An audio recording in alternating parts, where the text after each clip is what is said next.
আসতেন, মা বলতেন একটু প্রণাম করো। এবার প্রণাম করার পর আশীর্বাদ চাইতেন, মা আশীর্বাদ করবেন আমার ছেলেটা যেন মানুষ হয়। ছোটবেলা আমার মনে একটা প্রশ্ন জাগলো, একটু সিলটি ভাষায় কই, ইতা কিতা গো মা, ইতা তোমার কিতা বেমার হইছে, এগু জেগুয়া এগুর কাছে কো আমার ফুয়া যেতে মানুষ হইতা, মানুষের ফুয়া আবার মানুষ কিতা হইতো গোতে, ইতা কিতা আমি কিতা গরু ছাগল নি, আমি কিতা মানুষ হইছি নানি, জেগুয়া এগুড়ে কো আমার ফুয়া যেন মানুষ হয়, ইতা কিতা মাতিত্রা এগো। কিছু বুঝলে?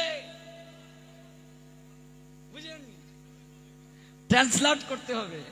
আচ্ছা, তো মা এটা তোমার কি রোগ? যিনি আসেন তাকে তুমি বলো আমার ছেলেটা যেন মানুষ হয়। তো মানুষের ছেলে আবার মানুষ কি হবে? হ্যাঁ, আমি কি গরু ছাগল? তো তুমি কি আশীর্বাদ চাইছো? তো মা কইরা এটা বুঝতে না রে ফুয়া, মানুষের করে জন্ম নিয়ে গু মানুষ হয় না রে বাবা। মানুষ হইতে গেলে এটা সাধনা বড় দরকার, সাধনা না সারা মানুষ হওয়া যায় না। সাধনা ব্যতীত কেউ কোনোদিন মানুষ হতে পারে না। মানুষ হওয়াটাই জীবনের সর্বোত্তম সাধনা। মানুষ যদি তুমি হতে না পারো, জানোয়ার হয়ে যাবে। এই তো কদিন আগে ভাবা যায়, পাথর মাথায় নিয়ে রাস্তার মাঝে সামান্য ব্যবসা নিয়ে মাথা থেতলে দেয়া হয়েছে, দেখেন নাই? ভাইরাল হয়েছে। ও কিসের মানুষ, কোন ধর্মের সে কি মুখ্য নয়? সে মানুষ কি করে হয়? চোখের সামনে পাথর দিয়ে মাথা থেতলে দেয়া হয়েছে। যার হৃদয়ে বিন্দু মাত্র করুণা নাই, কিসের সে মানুষ হতে পারে? তোমার চোখের সামনে আগুনে ধাউ ধাউ করে বাড়িঘর জ্বলছে, আর তোমার হৃদয়ে মাঝে একটু করুণা জাগে না, কিসের মানুষ তুমি? মানুষ রূপী দানব, অসুর, কুলাঙ্গার। মানুষ হওয়াটা জীবনের সর্বোত্তম সাধনা। আমরা মানুষ না হয়ে অসুর হয়ে যাচ্ছি দিন দিন, মানুষ না হয়ে দানব হয়ে যাচ্ছি দিন দিন, মানুষ না হয়ে রাক্ষস হয়ে যাচ্ছি আমরা দিন থেকে দিন। আমাদের বিবেক, মনুষ্যত্ববোধ লুপ্ত হয়ে যাচ্ছে। যেন মানুষ হওয়াটাই জীবনের সর্বোত্তম সাধনা। সাহিত্য বলে তরুলতা সহজেই তরুলতা, পশু পাখি সহজেই পশু পাখি, মানুষ সহজে মানুষ হয় না। মানুষ হতে গেলে সাধনা দরকার। গরুর বাচ্চাটা জন্ম থেকেই গরু, ছাগলের বাচ্চা জন্মের সঙ্গে সঙ্গেই ছাগল, কুকুরের বাচ্চাটা জন্মসূত্রেই কুকুর, মানুষের বাচ্চাটাকে জন্মসূত্রে মানুষ বলে না, তাকে মানুষ হতে হয়। ওই মানুষ হওয়ার শিক্ষা ধর্ম আমাদের দান করে। What means religion? Religion means the rule of regulation, Almighty Creator Krishna. If you violate rule of regulation, all power supreme, of course punishment any time and any situation. We forgot in that topic the Almighty Creator Krishna said, Srimad Bhagavad Gita, a conqueror of all, that is not truth superior to me. Everything rides upon me as pallid strung on dead. Also said, all power supreme, a conqueror of all, that is not truth superior to me. Everything rides upon me. The intelligent person perfectly know the angers in my devotional service and worship me with all their heart. That causes all power supreme, Krishna said, whatever action a great man performs, common men follow. And whatever standards by exemplary acts all the world pursue. ভগবান সেই তত্ত্ব বুঝানোর জন্য নিজে এসে আচরণ করিয়া জগৎ জীবকে মানুষ হওয়ার শিক্ষা দান করছেন। করুণার নিলয় অনন্ত কোটি বিশ্ব ব্রহ্মাণ্ডের মালিক ভগবান করুণায় সিক্ত হয়ে জগতে এসে আচরণ করে জগৎ জীবকে শিক্ষা দান করছেন। আপনি আচরে প্রভু জীবের শেখায়, আপনি না চলিলে জীবকে শেখানো না যায়। কেমন করে করুণা থাকতে হয় হৃদয় মাঝে, মানুষ হয়ে মানুষকে কেমন করে ভালোবাসতে হয়, মানুষ হয়ে মানুষের পাশে কিভাবে দাঁড়াতে হয়। এজন্য জাত খুঁজবে না, জাত গেল বলে লালন শাহ কি সুন্দর গান গাইলেন। একই আজব কারখানা, কোথায় আছি? আসবার কালে কি জাত ছিল? তুমি যে এসেছো কি জাত নিয়ে আসছো, আর যাবে যখন কি জাত নিয়ে যাবে? হ্যাঁ, জাত দুয়ে জল খাও, বংশমর্যাদা দুয়ে জল খাও, আর পশুর মতো আচরণ করো, লাভ হবে না। মানুষের মানবিক গুণাবলী আচরণ দ্বারা তার পারিবারিক শিক্ষা প্রকাশ পায়। আপনার আচরণের মাধ্যমে আপনার পারিবারিক শিক্ষাটা প্রকাশ পাবে। এই জন্য বিবাহের সময়ও জাত খুঁজবে না, মারামারি করবে না। মানুষ এটি মুখ্য, সবচেয়ে মুখ্য হলো তুমি কোন কুলে জন্ম নিয়েছো সেটি নয়, তোমার আচরণটা সেটি হচ্ছে মুখ্য। আচরণ না হলে হবে না গো। জগৎ জুড়িয়া এক জাতি আছে, সে জাতির নাম মানুষ জাতি। এক পৃথিবীর স্তন্যে লালিত, একই রবি শশী মুদের সাথী। শীতাতপ ক্ষুধা তৃষ্ণার জ্বালা, সবাই আমরা সমান বুঝি। কচি কাঁচা গুলি ডাটু করে তুলি, বাঁচিবার তরে সমান জুজি। দুসর খুঁজিও বাসর বাঁধিগো, জলে ডুবি বাঁচি পাইলে ডাঙ্গা। কালো আর ধলো বাহিরে কেবল, ভিতরে সবারই সমান রাঙ্গা।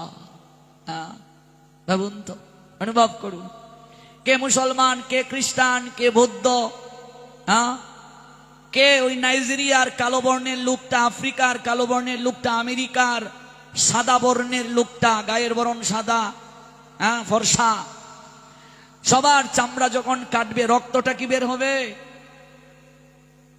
মানুষ যদি এইটা ভাবতো, আজকে মারামারি হতো, একজনের মাথা আরেকজন ফাটাতো। আমরা মানুষ এটা ভুলে যাচ্ছি। বাহিরের চুপ, আচরে সেলুপ, ভিতরে রং পলকে ফুটে। বামুন শূদ্র বৃহৎ ক্ষুদ্র, কৃত্রিম বেদ ধুলায় লুটে। বংশে বংশে নাহিক তফাত, বনেদি কে আর গর বনেদি। দুনিয়ার সাথে গাথা বুনিয়াদ, দুনিয়ায় সবাই আমরা জন্মবেদী। কবি বলছেন, নানান বরণ গাভীর রে ভাই, একই বরণ দুধ। আচ্ছা, যে গাইয়ের গাভীর রংটা লাল, তার দুধ কি লাল? কালো গাভীর দুধ কালো? নানান বরণ গাভীর রে ভাই, একই বরণ দুধ।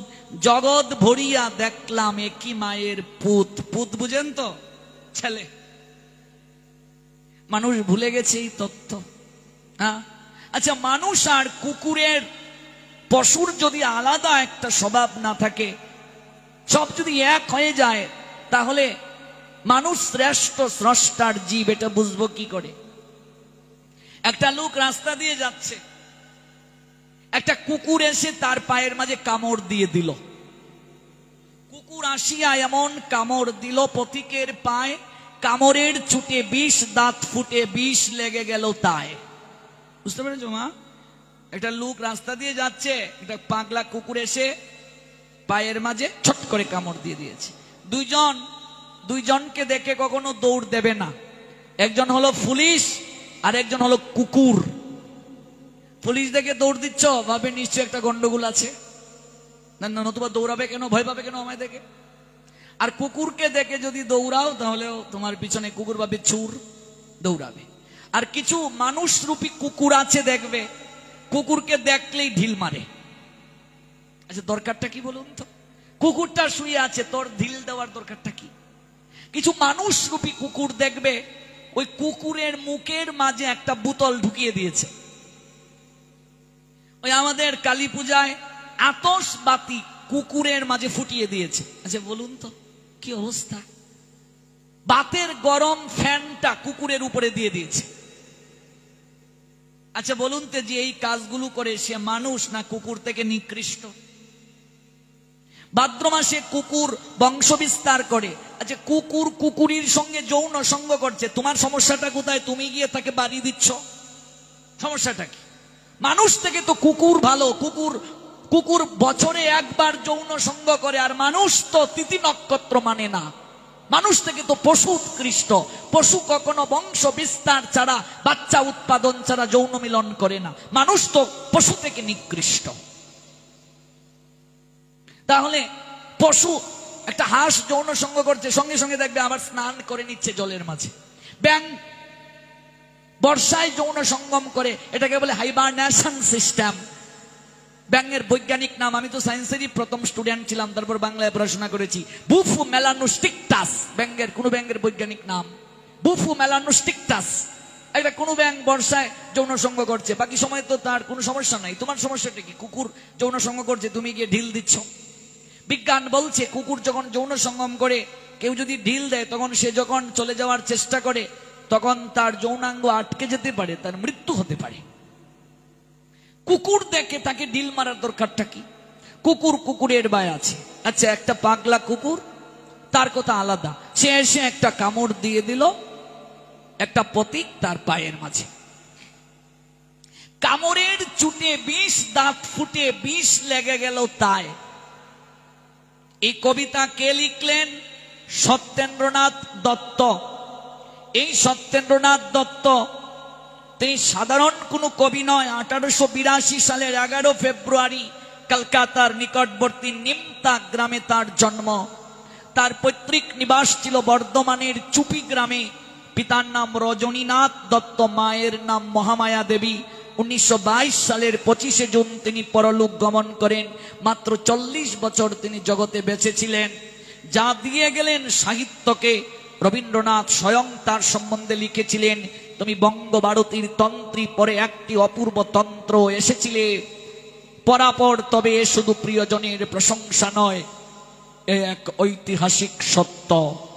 সেই সত্যেন্দ্রনাথ দত্ত লিখলেন, একটা পথিক রাস্তা দিয়ে যাচ্ছে, কুকুর এসে, পাগলা কুকুর এসে তার পায়ের মাঝে কামড় দিয়ে দিল, 20 দাঁতটা ফুটে গেল। ঘরে ফিরে এসে রাত্রে বেচারা বিষম ব্যথায় জাগে, মেয়েটি তাহার তারই সাথে হায় জাগে শিয়রের আগে। রাত্রিবেলায় এসে ঘুমাতে পারছে না, ছটফট করছে বিষের যন্ত্রণায়। তার একমাত্র মেয়ে কপালের মাঝে হাত দিয়ে তার বাবাকে বলছে, বাপের সে বলে বৎসনার চলে কপালে রাখিয়া হাত, তুমি কেন বাবা ছেড়ে দিলে তারে, তোমার কি ছিল না দাঁত?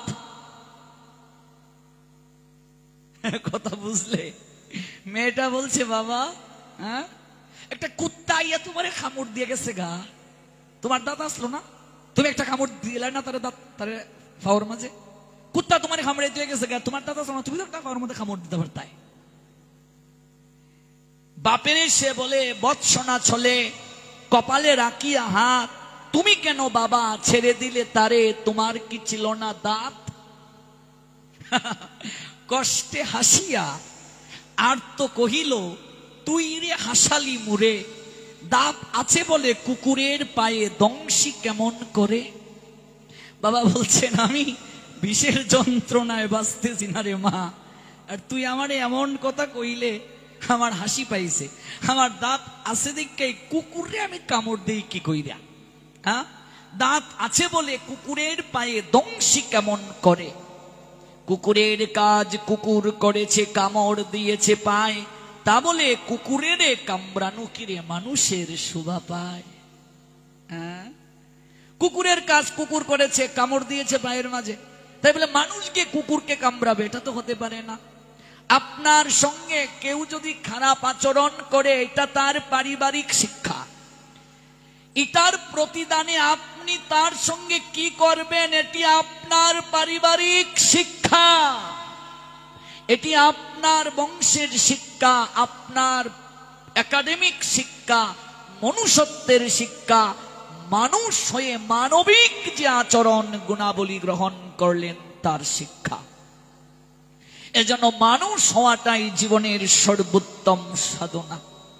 কাউকে ছোট করে দেখা যাবে না। আচ্ছা বলুন তো, যে লোকটা চুল কাটে, সেই চুল কাটার লোকটা আমার থেকেও শ্রেষ্ঠ। আপনি যদি আমার হাতে একটা কেঞ্চি দড়িয়ে দিয়ে বলেন, রাহুল কৃষ্ণ একটু চুলটা কেটে দাও, মানে আমি যদি আপনার চুল কাটটা দেই, আপনি কলসকাঠি বাজারও আর যাইতে পারতেন না। মাইনসে ভাববো আপনি তো চুরি করে আইসেন, এর লেগে আপনার এইরকম সাইট দেওয়া হয়েছে। কারণ আমার পক্ষে চুল কাটা সম্ভব না। চুল কাটার লোকটা আমার থেকে তার জায়গায় শ্রেষ্ঠ কিনা? শ্রেষ্ঠ। আমাকে যদি আপনি ভাগবতের একটা শ্লোক দিয়ে বলেন, বাবা এটা একটু ব্যাখ্যা করে বলুন তো, এটা আমার ডিপার্টমেন্ট, এটা আমি পারবো, মানুষ সুইপারকে খারাপ চোখে দেখে। আমাদের এক কুলাউড়া, সিলেটের একটা মৌলভীবাজার জেলা আর উপজেলা কুলাউড়া, এখানে একসময় নিউজ হয়েছিল, দলিত সম্প্রদায়ের ছেলেদের সঙ্গে বাকি পুলাপান টিফিন করে না স্কুলে, তাদেরকে রেস্টুরেন্টে একসঙ্গে খেতে দেয় না, উচিত নয়। আচ্ছা দেখুন, যে লোকটা পরিষ্কার করছে মলমূত্র সেও আমাদের থেকে শ্রেষ্ঠ কেন? ভাবুন তো, যারা এই যে প্রত্যেক দিন পৌরসভার যত ময়লা আবর্জনা ভাগারে নিয়ে ওরা ফেলে, আমরা ময়লার ট্যাঙ্কির পাশ দিয়ে, স্তূপাকারের পাশ দিয়ে যখন গাড়ি নিয়ে যাই, তখন এই 1-2 মিনিট, কয়েক সেকেন্ড আমরা এরকম নাকটা চেপে ধরি, অথচ ওই লোকটা ঘন্টার পর ঘন্টা ওই জায়গায় দাঁড়িয়ে আছে, আপনি থাকতে পারছেন না, সে পারছে। অনুভব করুন।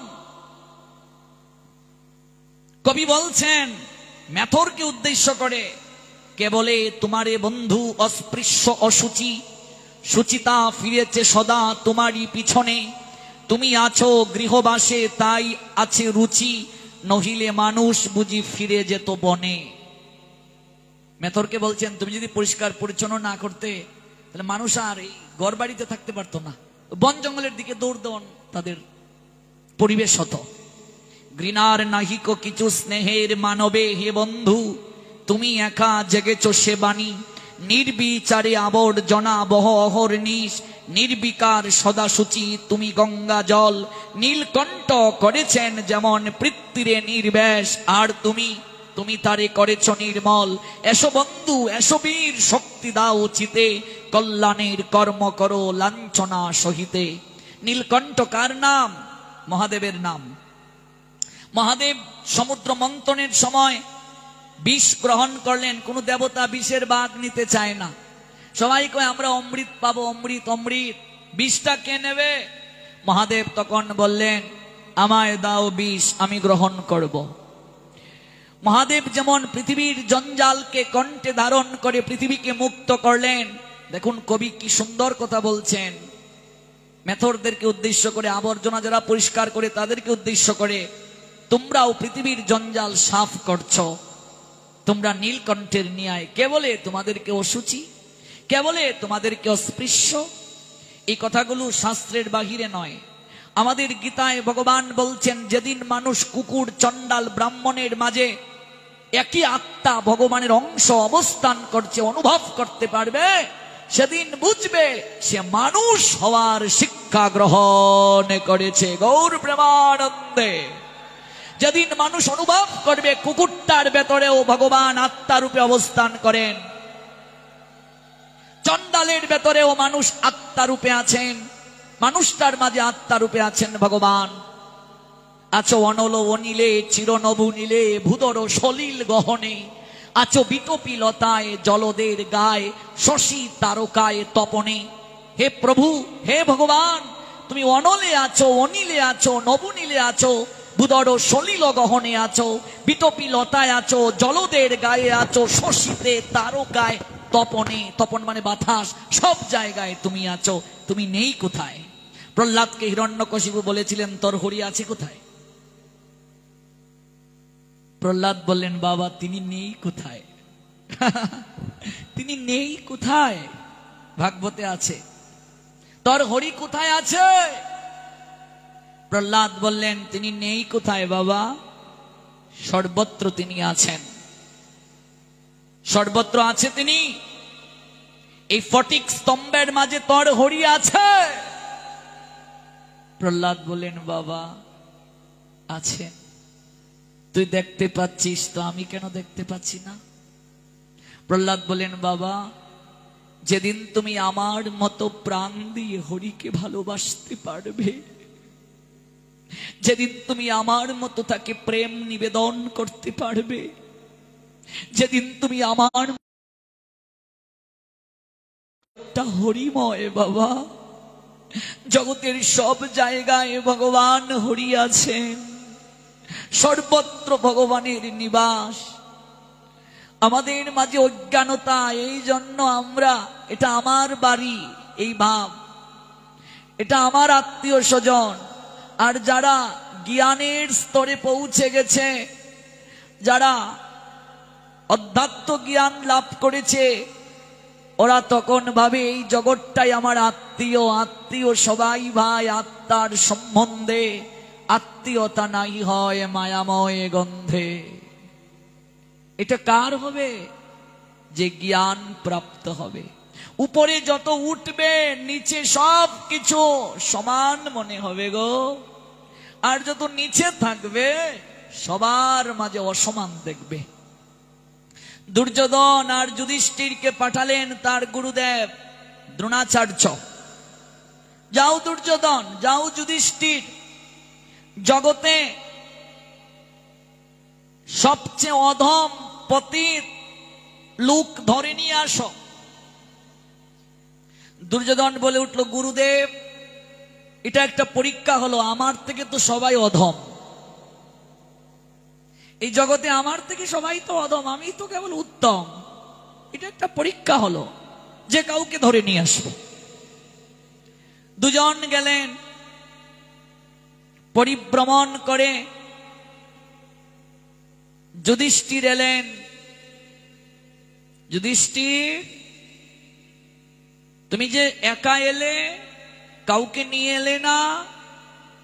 যুধিষ্ঠির বলছে, গুরুদেব আমি সব জায়গায় পরিভ্রমণ করে দেখলাম প্রত্যেকের মাঝেই কিছু না কিছু ভালো গুণ আছে, আমি একমাত্র অধম, আমার থেকে সবার মাঝেই ভালো গুণ আছে, আমার মতো অধম আর কেউ নাই। মহাভারত এমন একটা গ্রন্থ, মনে রাখবে, এটার মাঝে রাজনীতি, পরিবার নীতি থেকে শুরু করে এমন কিছু নেই যা মহাভারতে পাবে না। আজকাল মহাভারতের কথা হয় না, রামায়ণের কথা হয় না। ভাই ভাই ঠাই ঠাই কি করে বুঝবে? ভাই ভাইয়ের মধ্যে কেমন সম্পর্ক থাকা দরকার রামায়ণ না পড়লে? ভরতের ভ্রাতৃপ্রেম, লক্ষণের ভ্রাতৃপ্রেম না পড়লে কি করে জানবো? এক সময় রামায়ণ পালা হতো, আপনাদের অঞ্চলে নিশ্চয় হতো, শ্রাদ্ধ বাসরে রামায়ণ পালা হতো। আজকাল এগুলো হয় না। হয় এখানে? বা খুব ভালো, খুব ভালো, আপনারা ধরে রেখেছেন, খুব ভালো। মহাভারতের অভিনয় করে দেখানো হতো, দাতা কর্ণ, এগুলো অভিনয় হতো, শিক্ষা দেয়া হতো মানুষকে। বাচ্চাদেরকে রামায়ণ মহাভারতের গল্প শুনিয়ে শুনিয়ে ঘুম পাড়ানো হতো। এখনকার অধিকাংশ মায়েরা বাচ্চাদেরকে মোটু পাতলু দেখিয়ে দেখিয়ে ঘুম পাড়ায়। আমার মা আমাকে রামায়ণের গল্প শুনিয়ে ঘুম পাড়াতেন, আর এখনকার মায়েরা নাট আর বল্টু দেখিয়ে দেখিয়ে ঘুম পাড়ায় বাচ্চাদেরকে। নাট বল্টু চিনো? তো সেই সন্তানের নাট ডিল হবে না তো টাইট হবে? মোটু পাতলু, নাট বল্টু, তারপর হচ্ছে কার্টুন, এগুলো দেখিয়ে দেখিয়ে শুনিয়ে শুনিয়ে ঘুম পাড়ায়। বাচ্চা কান্না করতেছে, মোবাইল। সন্তানের চরিত্র, মেধা, প্রজ্ঞা কি করে রয়েছে এই জায়গায়? দুর্যোধন সবার মাঝে দোষ দেখে, সেই উত্তম, আর যুধিষ্ঠির সবার মাঝে গুণ দেখে ভাবে আমার মতো জগতে অধম আর কেউ নাই। ভজনের যত উপরে উঠব, জ্ঞানের যত উপরে উঠব, সবার মাঝেই ভালো গুণ দেখব গো। আর ভজনের যত নিম্নে থাকব, কেবল কি দেখব? দেখব যে কেবল আমি উত্তম, কেবল অস্পৃশ্যতা, কেবল উঁচু নিচু ভেদাভেদ। এই জন্য শাস্ত্রে উঁচু নিচু ভেদাভেদ নাই। কোন প্রসঙ্গ থেকে এত দূর গেলাম? চণ্ডালের কন্যা শবরী রাতের আধারে কাষ্ঠ যজ্ঞের পাশে রেখে আসে, যজ্ঞবেদীর পাশে। এটা আমরা কোন প্রসঙ্গে শুনছি? গুরু নিষ্ঠা কেমন হওয়া উচিত, গুরু বাক্যে নিষ্ঠা কেমন হবে, সনাতন দাস জগৎকে জানালেন। সত্যজ্ঞানে গুরু বাক্যে যাহার বিশ্বাস, অবশ্য তাহার হয় ব্রজভূমে বাস। বিশ্বাসটা কেমন হবে গুরু বাক্যে? ব্রাহ্ম মুহূর্তের পূর্বে ঝাড়ু হাতে নিয়ে ঋষিগণ যে পথ দিয়ে স্নান করতে যান, সেই পটটা ঝাড়ু দিয়ে রাখেন শবরী। ঋষিদের মাঝে যিনি প্রধান তার নাম মাতঙ্গ ঋষি। তিনি ভাবছেন এই কার্যটা কে করে। কোথা থেকে আমরা শুনছি? রামায়ণ থেকে। এই কার্যটা কে করে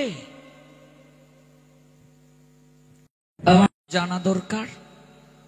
রাতের আধারে জঙ্গলে লুকিয়ে রইলেন, রাস্তার ঝোপের আড়ালে রাস্তার পার্শ্বে লুকিয়ে রইলেন মাতঙ্গ ঋষি।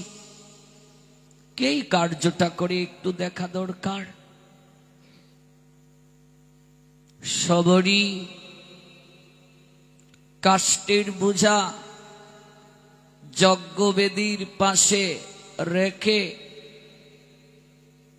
যখন পটটা ঝাড়ু দিচ্ছে, যে পথ ধরে সরোবরে ঋষিগণ স্নান করতে যান,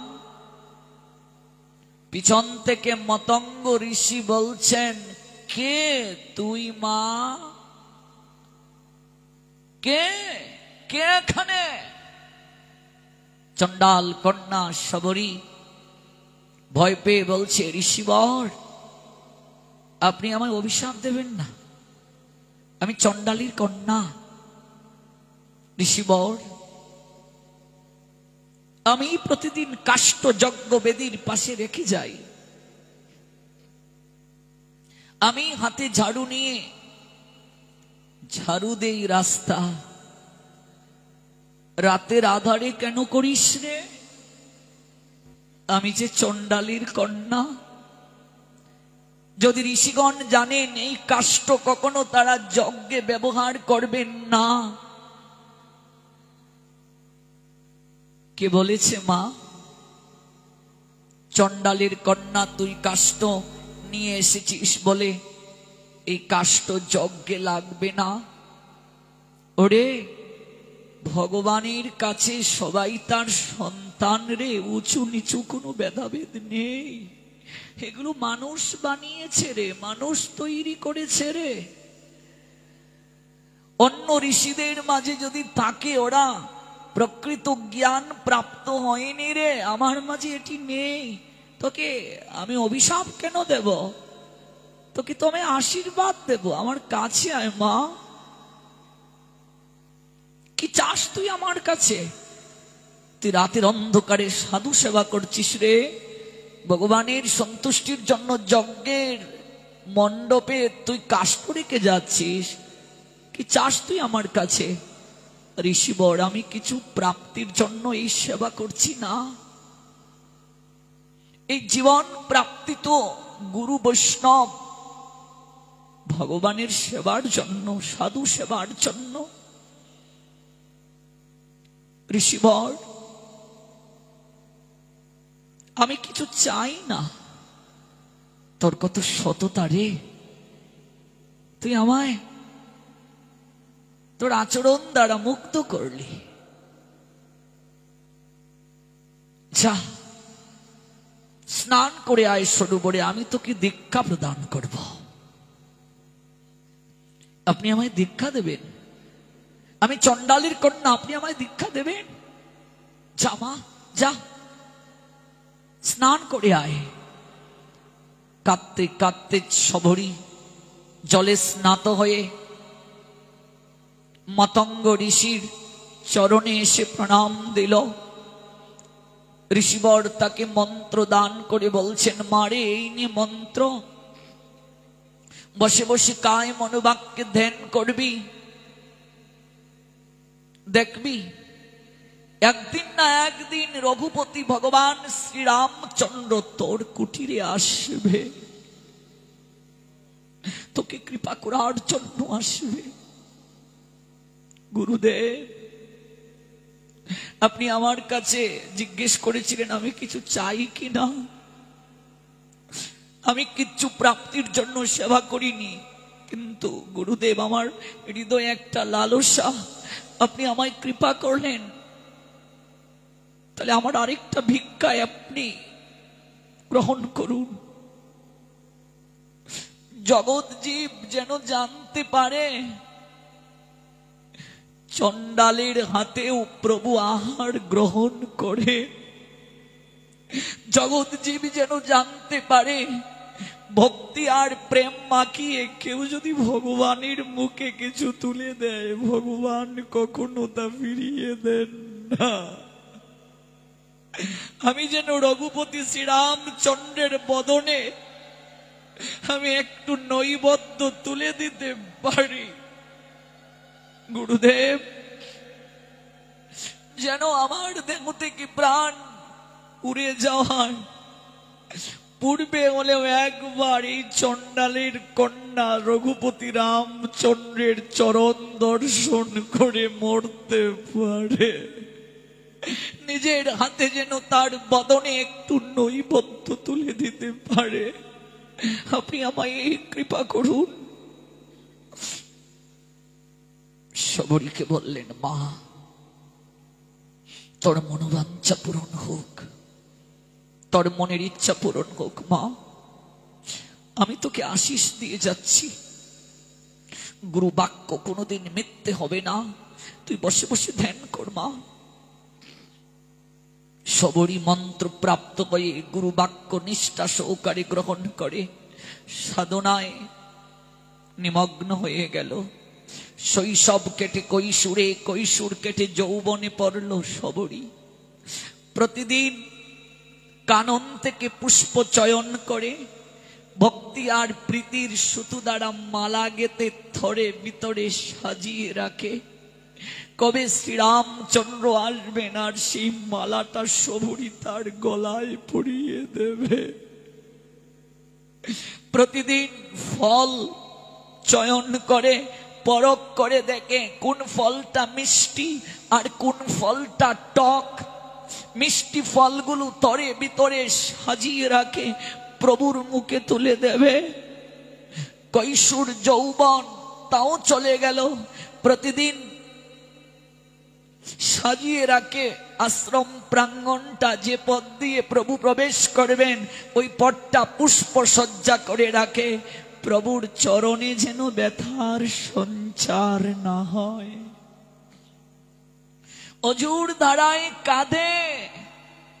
গুরুদেব, আপনি না বলেছিলেন একদিন প্রভু শ্রীরামচন্দ্র এই কাঙ্গালিনীর কুটিরে আসবেন?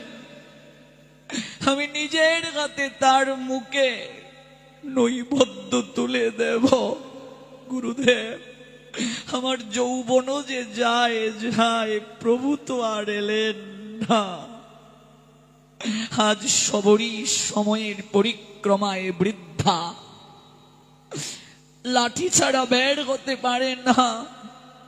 সারাটা জীবন কাটিয়ে দিল চাতক পাখির মতো। কবে প্রভু আসবে? মারে, এমন সাধনা ভক্তি আর প্রেম ছাড়া ভগবান পাওয়া যায় না। আমাদের ধৈর্য নেই, নিষ্ঠা নেই, একাগ্রতা নেই। শবরীর মতো নিষ্ঠা, শবরীর মতো অপেক্ষা কজন করতে পারে গো? নয়নের জলে ডাকে, প্রভু, প্রভু শ্রীরাম, আর কদিন বাঁচব? আমার মনে কোনো দুঃখ নেই, আমি সব দুঃখ সইতে পারবো, কিন্তু তোমার নামে জগতে কলঙ্ক রটাইও না প্রভু। সব দুঃখ সইতে পারবো, তোমার দুঃখ সইব না। জগৎকে ডেকে বলবো সেদিন যেদিন পাবো তোমার চরণ রেণুকণা। জগতের লোক আমাকে কলঙ্কিনী বলে, জগতের লোক আমাকে নিন্দা করে, চণ্ডালের কন্যা বলে আমাকে খাটো করে। ঋষিগণ বলে আমি সরোবরের জলে স্নান করেছি বলে নাকি জল নোংরা হয়ে গেছে, অপেয় হয়ে গেছে। অন্তত সেই দিনটা তুমি একবার দেখাইও প্রভু, যেদিন তুমি আসবে আমি চিৎকার করে জগতের লোককে ডেকে বলবো আমার ভালোবাসা মিথ্যে ছিল না। প্রভু জগতে কখনো ভক্তকে ঠকায় না, ভক্তকে করুণা করেন, ভক্ত ভক্তকে আপনার করে নেন। তুমি তোমার নামে কলঙ্ক রাখিও না। অন্তত যাওয়ার আগে একটি বার যেন তোমার চরণ দর্শন করে মরতে পারি। ভগবান সব সহ্য করতে পারেন, দুটো জিনিস কখনো সহ্য করতে পারেন না, এক অহংকার, দুই ভক্তের নয়নের জল। বাবা,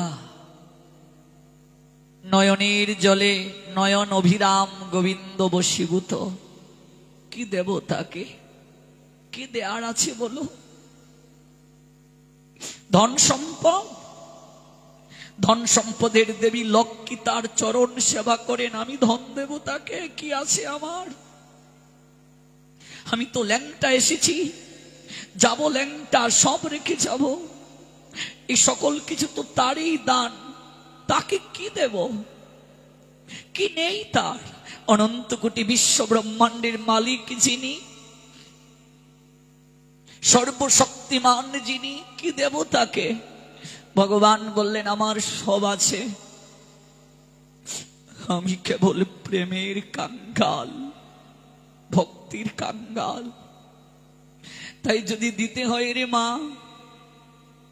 দুফুটা নয়নের জল দিয়ে যাও মাধবের চরণে, দেখবে তোমার যাওয়ার পথের ক্লেশ কালিমা কাদা ধুয়ে পরিষ্কার হয়ে যাবে। নয়নের জলে গোলকপতি ভুলুকে নামলেন অদ্বৈত আচার্য।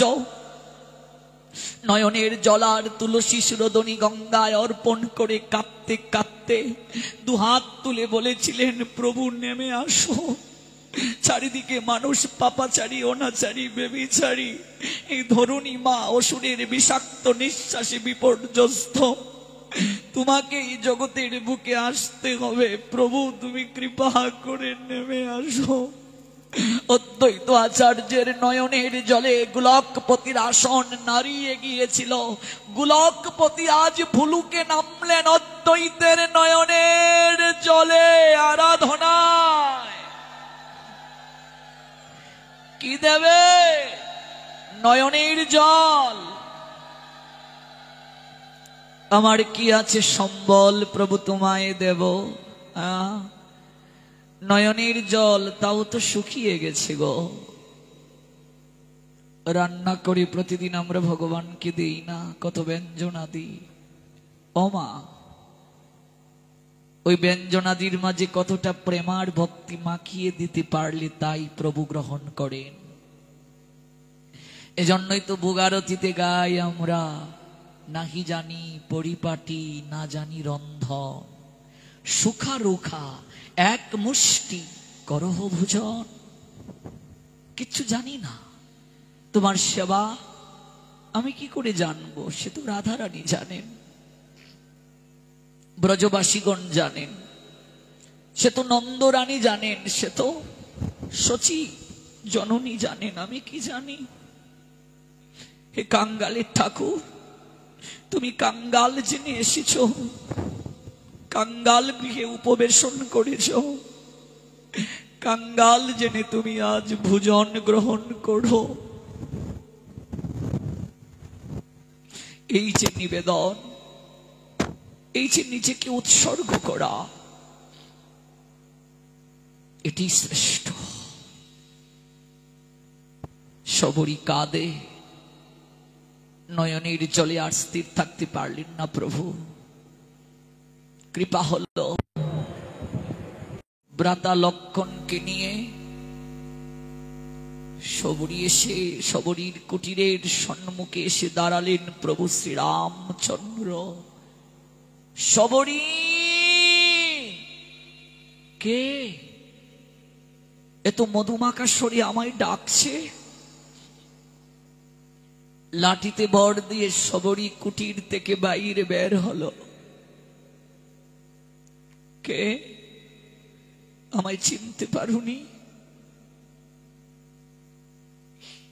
যাকে প্রাপ্তির জন্য সংসারে গেলে না, জীবন যৌবন সব বিসর্জন করলে যার চরণে, যার চরণে কষ্টের সঞ্চার হবে না বলে সারা যৌবন তুমি পুষ্পসজ্জা সাজিয়ে রাখলে, কানন থেকে পুষ্প তুলে অনুরাগের সুতো দিয়ে মালা গেঁথে সাজিয়ে রাখলে, যার গলায় পরিয়ে দেবে বলে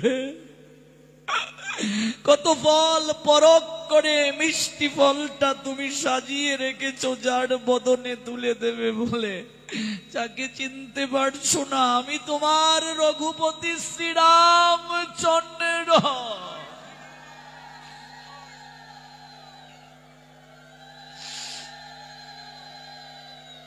নয়নের জলে বক্ষ ভেসে গেল, প্রভু এতদিন পরেই কাঙ্গালিনীর প্রতি কৃপা হলো, এবার এলে তোমার যে একটু সেবা করব, আমার তো আগের মতো সেই যৌবন শক্তি নেই।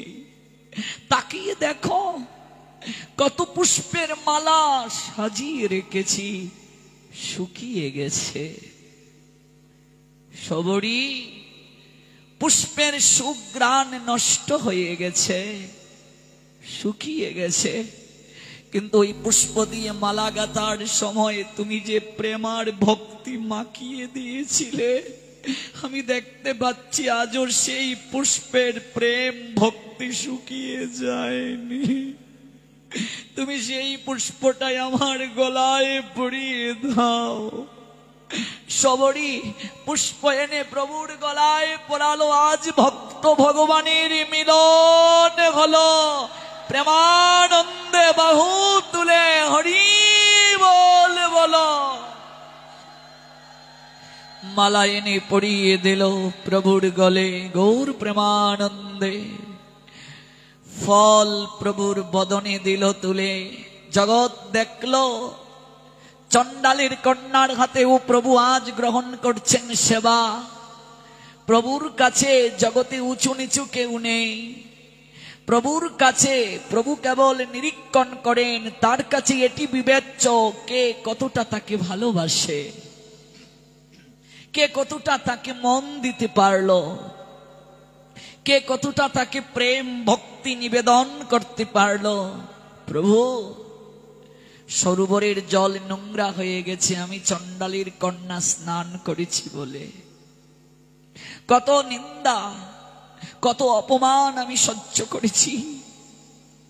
সবরি আজ চিৎকার করে ডাকছে, নগো তোমরা কে কোথায় আছো, দেখে যাও দেখে যাও।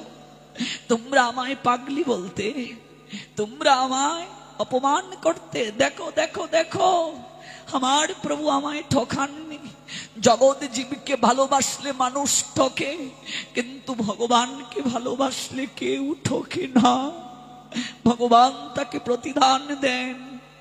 আজ আমার আনন্দের দিন, আমি নাচবো, আমি গাইব।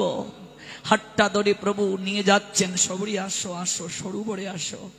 ওই সরোবরের জলে তুমি চরণ রাখো, তোমার চরণ ধুলিতে সরোবরের জল পবিত্র হবে, নির্মল হবে।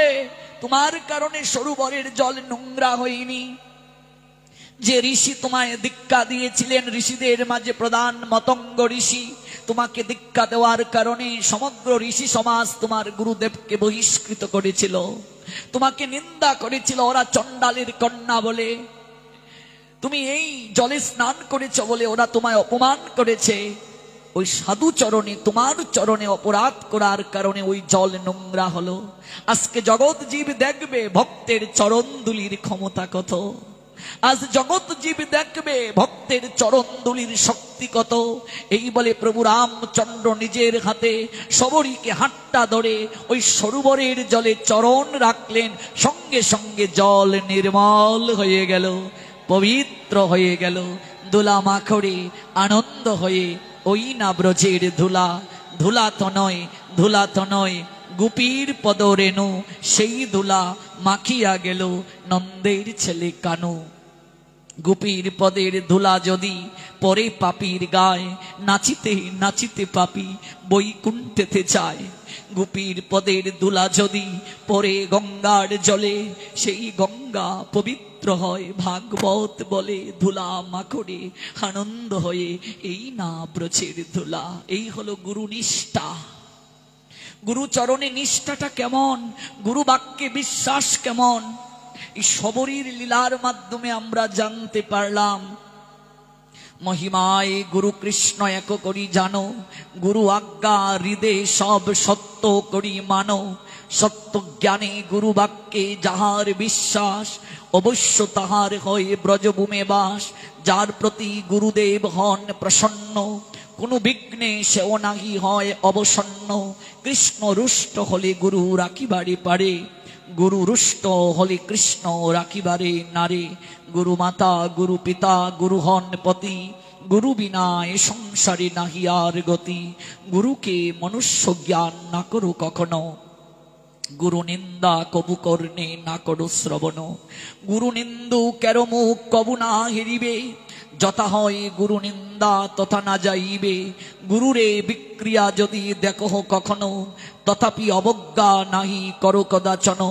গুরু পাদ পদ্মে রহে যার নিষ্ঠা ভক্তি, জগৎ তারিতে সে ধরে মহাশক্তি। হেন গুরুর পাদপদ্ম করহ বন্ধনা, যাহা হইতে গুছে রে বাই সকল যন্ত্রণা। গুরু পাদ পদ্ম নিত্য যে করে বন্ধন, শিরে ধরি বন্দি আমি তাহারও চরণ। শ্রীগুরু চরণ পদ্ম হৃদে করিয়া, শ্রীগুরু বন্দনা করি সনাতন দাস। ওম জ্ঞান তিমিরান্ধস্য জ্ঞানঞ্জন শলাকয়া, চক্ষুরুন্মিলিতং জ্ঞান তস্मै শ্রী গুরুবে নমঃ। তাই আজ গুরুদেব কৃষ্ণচন্দ্র জমিদার, যার কথা আমরা গতকাল শুনলাম, সেই জমিদারকে বললেন, তুমি তো কোনোদিন নিজ হাতে ভিক্ষা করো নাই, দাও নাই কাউকে, দীক্ষা নিতে এসেছো, আমার কাছ থেকে তো দীক্ষা এইভাবে হয় না বাবা, তোমাকে পরীক্ষা দিতে হবে। বৃন্দাবনে তোমাকে পরিক্রমা করে মাধুকরী করতে হবে, প্রত্যেক ঘরে তোমায় মাধুকরী করার জন্য যেতে হবে। মনে আছে তো গতকাল যেখানে শেষ করেছিলাম? মুর্শিদাবাদ জেলার কৃষ্ণচন্দ্র জমিদার প্রণাম দিয়ে যখন বলছেন, কৃপা করে আমায় দীক্ষা প্রদান করুন গুরুদেব। গুরুদেব বলছেন, দেখো বাবা, আমার কাছ থেকে তো দীক্ষা প্রাপ্তি এত সহজ নয়, তোমাকে পরীক্ষা দিতে হবে, তোমায় ভিক্ষা করতে হবে। কোনো গৃহ যেন বাদ না যায়, সবার গৃহ থেকে তুমি ভিক্ষা নিয়ে আসবে। যেদিন আমি উপলব্ধি করব তুমি আমার শিষ্য হওয়ার যোগ্য, সেদিন আমি তোমায় দীক্ষা প্রদান করব। কৃষ্ণচন্দ্র জমিদার যে রাজকীয় পালঙ্কে শয়ন করত, রাজকীয় ভোগ গ্রহণ করত, আহার করত, সোনার মুকুট পরিধান করত, আজ সে কাঙ্গাল, শুভ্র বসন পরিধান করেছে আর গলবস্ত্র। নগরে নগরে কৃষ্ণ নাম করে ভিক্ষা করে, ওগো তোমরা কে কোথায় আছো, আমায় এক মুষ্টি ভিক্ষা দাও। আর কাঁধে কৃষ্ণ কৃষ্ণ কৃষ্ণ বলে সবার গৃহে ভিক্ষা করলো। কিন্তু সে যখন জমিদার ছিল, তখন জগৎ নামে একজনের সঙ্গে তার মামলা চলছিল, জায়গা নিয়ে, জমি নিয়ে। জগৎ শেঠ, শেঠ মানে শিল্পপতি। ওই জগতের গৃহে সে গেল না ভিক্ষা করার জন্য, সব গৃহে গেল, অহংকার চায়নি। গুরুচরণে প্রণাম দিয়ে বলছে, গুরুদেব এই নিন, আমি মাধুকরী করে ফিরে এসেছি। যথার্থ তত্ত্বদ্রষ্টা গুরু অন্তর্যামী। কৃষ্ণচন্দ্র, তুমি তো জমিদার বাবা, তোমার দ্বারা হবে না, যাও গৃহে ফিরে যাও বাবা। আমি তো ফিরে যাওয়ার জন্য আসিনি গুরুদেব। শিষ্য হতে গেলে যে যোগ্যতা প্রয়োজন, তার প্রথম যোগ্যতা হলো আত্মসমর্পণ। হে কৃষ্ণচন্দ্র, তুমি তো আত্মসমর্পণ আমার চরণে করতে পারোনি, তুমি মিথ্যে বলেছ, আমায় প্রবঞ্চনা করেছ। তুমি সব গৃহে গিয়েছিলে, সত্যি করে বলো। গুরুদেব, আমি জগৎ শেঠের গৃহে যাইনি। কেন? ও আমার শত্রু। শত্রু? পুত্র, জমিদারি ছেড়ে আসতে পারলে, রাজ সিংহাসন ত্যাগ করতে পারলে, রাজ মুকুট ত্যাগ করতে পারলে, শত্রুতা ত্যাগ করতে পারলে না, অহংকার ত্যাগ করতে পারলে না। হে পুত্র কৃষ্ণচন্দ্র, এই বাহির জগতের একজন শত্রুর সঙ্গে তুমি সমঝোতা করতে পারলে না। তুমি কি জানো, তোমার এই অন্তর জগতে আরো 6টি শত্রু আছে। কাম, ক্রোধ, লোভ, মোহ, মদ, মাৎসর্য। ওরা প্রতিদিন তোমাকে নিজ নিজ দিকে টানবে। তুমি তাদেরকে কেমন করে জয় করবে? যাও, ফিরে যাও। রাজভবনে হবে না তোমার দ্বারা। চরণে জড়িয়ে ধরে কাঁদছে, গুরুদেব আপনি আমায় কৃপা করুন, আপনি কৃপা করলে সব সম্ভব। আমায় সুযোগ দিন, আমার চিত্তের অহংকারের বৃক্ষের শিকড়টাকে উৎপাটন করে দিন গুরুদেব। আমি যেন রাধিকা গোবিন্দ বলে কাঁদতে কাঁদতে ব্রজের ধুলায় ঘোরাঘুরি দিতে পারি। আমি যেন হা রাধে, শ্রী রাধে বলে নয়ন নেড়ে ভাসতে পারি। বিপিনে বিনোদ খেলা, সঙ্গেতে রাখালের মেলা, আমি তাদের চরণের ধুলা মাখিব গো। আমি যেন ওই ধুলিকণা সর্বাঙ্গে মাখতে পারি। আমার সকল অহংকার যেন নয়নের জলে ধুয়ে মুছে পরিষ্কার করতে পারি। গুরুদেব আমায় সুযোগ দিন, আমায় কৃপা করুন, আমায় ফিরিয়ে দেবেন না। আপনি কৃপা করলে সম্ভব। কৃষ্ণ সে তোমার, কৃষ্ণ দিতে পারো সে শক্তি তোমার আছে, আপনি পারেন। বৈষ্ণবের আবেদনে কৃষ্ণ দয়াময়, বৈষ্ণব আবেদনে কৃষ্ণ হন সদয়। আমায় কৃপা করুন আপনি, আমায় আরেকটা সুযোগ দিন, আমায় আরেকটা সুযোগ দিন আপনি। যদি জগৎ শেঠকে শত্রু থেকে বন্ধু করতে পারো, অহংকার যদি ত্যাগ করতে পারো, তার কুটির থেকে যদি ভিক্ষা আনতে পারো, সেদিন তুমি আমার চরণে আসবে। আমি তোমায় সাদরে গ্রহণ করব, শিষ্যরূপে স্বীকৃতি দেব, দীক্ষা প্রদান করব, ব্রজবিহারী শ্রী গোবিন্দ দর্শন করার সুযোগ করিয়ে দেব, ভজন শিক্ষা প্রদান করব। যাও। সারা রাত ঘুম এলো না কৃষ্ণচন্দ্র জমিদারের। রাজকীয় পালঙ্কে নরম বিছানায় যে শয়ন করত রে মা, আজকে ব্রজের ধুলিকণায় শয়ন করেছে। মারে, আমরা কতজন ভাগবত পাঠে বসি না গিয়ে আমার শাড়িটা ময়লা হয়ে যাবে। যতদিন ভক্ত চরণ রজ গায়ে না লাগবে, ভক্ত পরশ না পাবে, ততদিন পর্যন্ত কৃপা হবে না। যতদিন ব্রজ রজ গাত্রে স্পর্শ না হবে, আমরা বৃন্দাবনে সবাই যেতে পারি না গৌর কৃপায়। আজ ঘরে ঘরে বৃন্দাবন গৌর হরি সাজালেন, যেখানে তার ভক্তগণ মিলিত হয়ে কৃষ্ণ গুণ কীর্তন করেন, সেই স্থানই বৃন্দাবন হয়ে যায়। গড়াগড়ি দাও অহংকার, নয়নের জলে ধুয়ে মুছে পরিষ্কার করে দাও।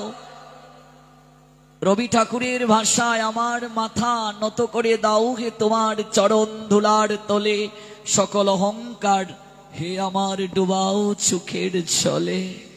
আমার অহংকার যেন দূর হয়।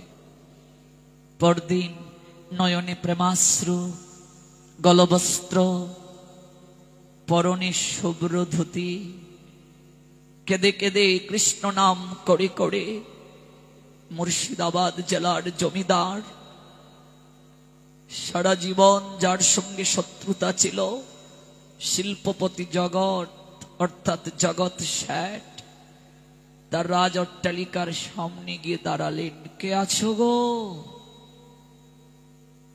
দ্বার রক্ষক প্রহরী সামনে দাঁড়ালো। তুমি কে?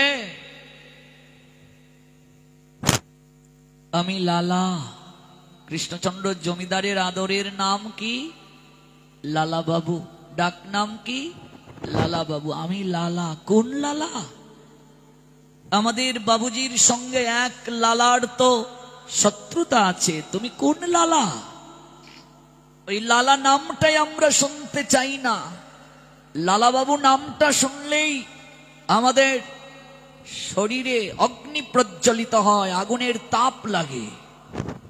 আমি ভিখারি লালা, জমিদার লালা নয়। এসেছি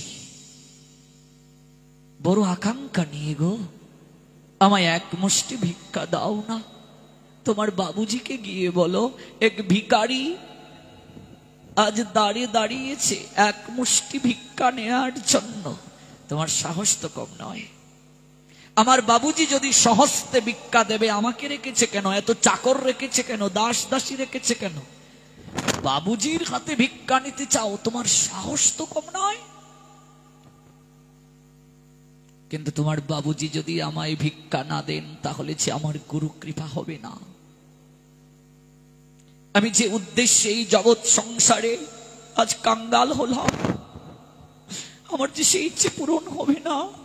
একটিবার গিয়ে বলো আমায় এক মুষ্টি ভিক্ষা দেওয়ার জন্য। কাঁদতে কাঁদতে করজুড়ে চরণে পড়ে গেলেন। দেখো অহংকার দূর হয়েছে। আজ জমিদার কাঙ্গাল সেজে প্রহরীর চরণে পড়ে গেছে। একটিবার কৃপা করে গিয়ে বলো, একটিবার কৃপা করে বলো। দ্বার রক্ষক প্রহরী গিয়ে বলছে, বাবুজি, ও বাবুজি, এক ভিখারি যার নাম লালা দাঁড়িয়ে দাঁড়িয়েছে, আপনার নিকট থেকে এক মুষ্টি ভিক্ষা নেবে। বহুবার তাকে বুঝিয়েছি, আপনার নিকট থেকে ভিক্ষা না নিলে নাকি তার গুরু দীক্ষা হবে না। যে উদ্দেশ্যে কাঙ্গাল হয়েছে সে তার ইচ্ছে পূরণ হবে না। বলিস কি? সাহস তো কম নয় তার। আমি ভিক্ষা দেব তাকে? বলছিস কি? আমিও বুঝিয়েছি, কিন্তু সে কাঁদছে, নয়নের জলে তার বক্ষ বেশি যাচ্ছে। আমার বড় মায়া হয়েছে বাবুজি। যা যা চাই দিয়ে দে, নইলে ঘাড় ধাক্কা দিয়ে বের করে দে। সাহস তো কম নয় আমায় বলে ভিক্ষা দিতে। বলছিলাম না আমার বাবুজি সহস্তে ভিক্ষা দেবেন না? যাও, চলে যাও। মায়া হয়েছিল তাই অনুরোধ করেছিলাম, যদি না যাও ঘাড় ধাক্কা দিয়ে তোমায় বের করে দেব। আমায় মারতে চাও মারো, আমি যাব না। তোমার বাবুজির হাত থেকে ভিক্ষা না নিয়ে আমি যাব না। কি নাচুর বান্দারে বাবা, এমন ভিক্ষুক তো আর কোনোদিন দেখিনি। দ্বার রক্ষক ক্ষিপ্ত হয়ে ধাক্কা মারলে লালা বাবু কৃষ্ণচন্দ্র জমিদার ভুলুণ্ঠিত হলেন। কাঁদতে কাঁদতে বললেন, দাঁড়ি রে, আজ আমায় ধাক্কা দিয়ে তুমি ফেলে দিলে। আমিও একদিন জমিদার ছিলাম, শত শত দাস দাসী ছিল। আজ আমি কাঙ্গাল, কৃষ্ণ প্রেমের কাঙ্গাল। যাও না, আমায় মারবে, আরো মারো, কিন্তু এক মুষ্টি ভিক্ষার ব্যবস্থা করে দাও। তুমি জমিদার ছিলে, তুমি না আগে বললে তুমি ভিখারি? তাহলে তুমি কোন লালা বাবু? সত্যি করে বলো, তুমি কোন লালা বাবু? যে লালা বাবুর সঙ্গে আমাদের বাবুজি মামলা মোকদ্দমা চলছিল, শত্রুতা, সত্যি করে বলো। যদি বলো আমি আবার যাব বাবুজির কাছে, অনুরোধ করব তোমায় ভিক্ষা দিতে, সত্যিকার অর্থে বলো তুমি কে, লুকিও না। কৃষ্ণচন্দ্র ভাবছেন সত্যি কথাটাই বলে দিই, যদি আমার ইচ্ছে পূরণ হয়। হ্যাঁ, আমি জমিদার লালা বাবু। বাবুজি, আপনি না ঘোষণা করেছিলেন লালা বাবুর মস্তক যে ছেদন করে এনে দিতে পারবে অর্ধেক রাজত্ব আপনি তাকে দিয়ে দেবেন। আপনার রাজত্ব কাউকে দিতে হবে না। ওই শত্রু, আপনার জনমের শত্রু লালা আজ ভিক্ষুক হয়ে আপনার দ্বারে এসে দাঁড়িয়েছে। তলোয়ারটা হাতে নিয়ে আসুন, ছিন্ন করুন মস্তক। এই বলছিস কি তুই, তোর মাথা নষ্ট হয়ে গিয়েছে নাকি? ওরে জমিদার লালা বাবু কৃষ্ণচন্দ্র ভিক্ষুক হবে কি করে রে? সে কাঙ্গাল হয়ে আমার দ্বারে কি করে দাঁড়াবে? এই সত্যি করে বল, তার পরনে কি? বাবুজি, তার পরনে একটা ধুতি। বলছিস কি? তার গায়ে কি? একটা গলবস্ত্র, নয়নে প্রেমাশ্রু, বদকণ্ঠে তুলসীর মালা। কৃষ্ণ বলে দুটো বাহু তুলে নয়নের জল বিসর্জন করছে। হরি, বলছিস কি রে? বলছিস কি? হরে, হ্যাঁ, লালা বাবু জমিদার, ও কাঙ্গাল হবে কি করে রে? ওর কণ্ঠে তুলসীর মালা, ওর গলবস্ত্র গায়ে, ওর পরনে ধুতি। ছল করিনি তো, ছদ্মবেশ ধারণ করে আসিনি তো। এই তলোয়ারটা নিয়ে আয়, তলোয়ারটা হাতে নিয়ে চল আমার সঙ্গে, আর সারা জনমের শত্রুতার অবসান ঘটাবো। তলোয়ার হাতে নিয়ে ফটকের সামনে। শত্রুতা করে তো আমরা কিছু পাইনি বন্ধু, আমি কিচ্ছু পাইনি, তুমিও কিচ্ছু পাওনি। আজ আমি এসেছি তোমার চরণে, সারা জনমের যে শত্রুতা তা তোমার চরণে অঞ্জলি দিতে। উঠাও তোমার তলোয়ার, ছেদন করো আমার মস্তক। জনমের তরের শত্রুতা তুমি অবসান ঘটাও, নতুবা আমায় এক মুষ্টি ভিক্ষা দাও তন্ডুল, যে ভিক্ষা আমি গুরুচরণে অঞ্জলি দেব। আমি গুরু কৃপা পেয়ে একবার হা গোবিন্দ প্রাণ গোবিন্দ বলে ব্রজের ধুলায় ঘোরাঘুরি দেব। তুমি যে কোনো একটা সিদ্ধান্ত বেছে নাও।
জয় রাধে নিতাই গো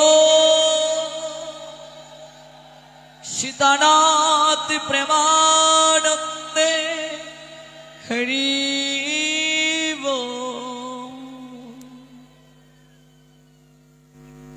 কৃষ্ণচন্দ্র জমিদার উত্তরীয় পেতে বলছে, বন্ধু,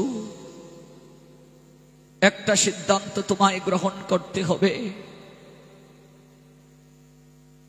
হয় তুমি আমার মস্তক ছেদন করো তলোয়ার দিয়ে, নতুবা তুমি আমায় এক মুষ্টি ভিক্ষা দাও। যে কৃষ্ণচন্দ্র জমিদার তলোয়ার তুলে রেখেছিল তার হস্ত কম্পিত হচ্ছে।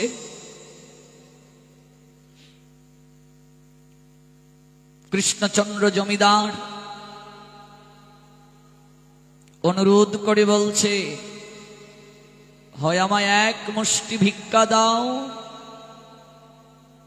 নইলে তুমি তোমার তলোয়ার দ্বারা আমার মস্তক ছেদন করো। জগৎ শেঠের হাত কম্পিত হচ্ছে। জগৎ শেঠ কৃষ্ণচন্দ্র জমিদারের দিকে তাকিয়ে বলছে, বন্ধু, তোমার হাতে আজ অস্ত্র নাই, নিরস্ত্র তুমি, গলবস্ত্র, পরনে ধুতি, কাঁধে ভিক্ষার ঝুলি, আর আমার হাতে তলোয়ার।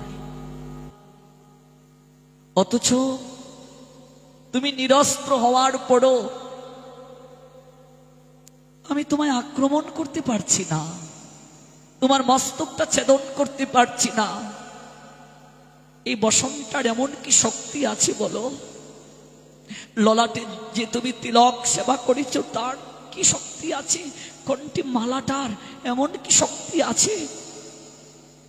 আজ আমি অস্ত্র হাতে নিয়ে দাঁড়িয়েও আমি তোমায় আমি মস্তক ছেদন করতে পারছি না। বন্ধু, তুমি মানব জীবনের যথার্থ উদ্দেশ্য কি জানতে পেরেছ? জীবনের বেলা যে চলে যাচ্ছে তা তুমি উপলব্ধি করতে পেরেছ? তাই আজ তুমি সকল কিছু ত্যাগ করে মধুময় শ্রী বৃন্দাবনে এসেছ মালিকের হুকুম পালন করার জন্য, গোবিন্দ দর্শনের জন্য। তোমার জমিদারি রাজ সিংহাসন যদি তোমায় বলে না, জীবনের বেলা চলে যায়, আমার রাজ সিংহাসন তো কখনো বলবে না জীবনের বেলা চলে যায়। শত্রুতা করে তো কোনোদিন আমি কিচ্ছু পাইনি, তুমি তো ঠিকই বলেছ। জগৎ শেঠ তলোয়ারটা কৃষ্ণচন্দ্র জমিদারের চরণে অর্পণ করলো, প্রেমালিঙ্গন করলো কৃষ্ণচন্দ্রকে। লালা কৃষ্ণচন্দ্র, আমি তোমায় ভিক্ষা নিশ্চয়ই দেব, কিন্তু তোমাকেও একটা কথা দিতে হবে। এই যে ভিক্ষার ঝুলি তুমি কাঁধে নিয়েছ, এটা বহন করতে করতে বড় ভারী হয়ে গেছে তোমার। ওই ভিক্ষার ঝুলিটা তুমি আমার কাঁধে দিয়ে দাও, আর ওই গলবস্ত্রের অর্ধেক অংশটা কর্তন করে তুমি আমার কাঁধে দাও। তোমার বসনের অর্ধেকটা অংশ আমায় পরিয়ে দাও, আমিও আজ থেকে তোমার সঙ্গে কৃষ্ণ নাম গাইব। যে জমিদার কৃষ্ণচন্দ্র আজ কাঙ্গাল হয়ে আমার চরণে এসে পতিত হতে পারে, তার মাঝে হিংসা নেই, তার মাঝে অহংকার নেই, তার মাঝে কিছুই নেই। বন্ধু, আজ আমার হাতে অস্ত্র ছিল, তুমি নিরস্ত্র হয়েও তুমি আমায় পরাজিত করে দিয়েছ। আমি তোমার কাছে পরাজিত হয়ে গেছি, তোমার ভালোবাসার কাছে, তোমার বসনের কাছে। তোমার কৃষ্ণ প্রেম আমাকে আষ্টে পৃষ্ঠে বন্ধন করে ফেলেছে।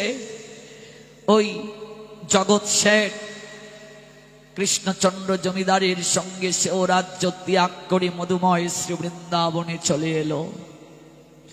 গুরুদেব আচার্যকে গিয়ে কৃষ্ণচন্দ্র জমিদার পড়লেন, গুরুদেব আমি আপনার কৃপায় পেরেছি। এই দেখুন, আপনি না ভিক্ষা আনতে বলেছেন, যার নিকট থেকে ভিক্ষা আনতে বলেছেন সে নিজেই ভিক্ষা হয়ে চলে এসেছে। গুরুদেব বললেন, তোমার অহংকার চূর্ণ হয়েছে লালা, আমি তোমায় দীক্ষা প্রদান করব। আজও মধুময় শ্রী বৃন্দাবনে গেলে দেখবে লালা বাবুর যেমন মন্দির আছে, জগৎ শেঠেরও মন্দির আছে। জগৎ শেঠের মন্দিরে গেলে দেখবে সোনার তাল গাছ আছে। এগুলো বানানো গল্প নয়, এগুলো সত্যিকার লীলা। অহংকার চূর্ণ হলো কৃষ্ণচন্দ্র জমিদারের। মধুময় শ্রী বৃন্দাবনে ভজন করার নিমিত্তে, ব্রজের দুলায় গড়াগড়ি দেওয়ার নিমিত্তে রাজ সিংহাসন কৃষ্ণচন্দ্র জমিদার লালাবাবু ত্যাগ করেছিল। অবশেষে তার ইচ্ছে পূরণ হয়েছিল। বৃন্দাবনে বৃন্দাবনেশ্বর শ্রী গোবিন্দের দর্শন হয়েছিল তার। নিতাই গো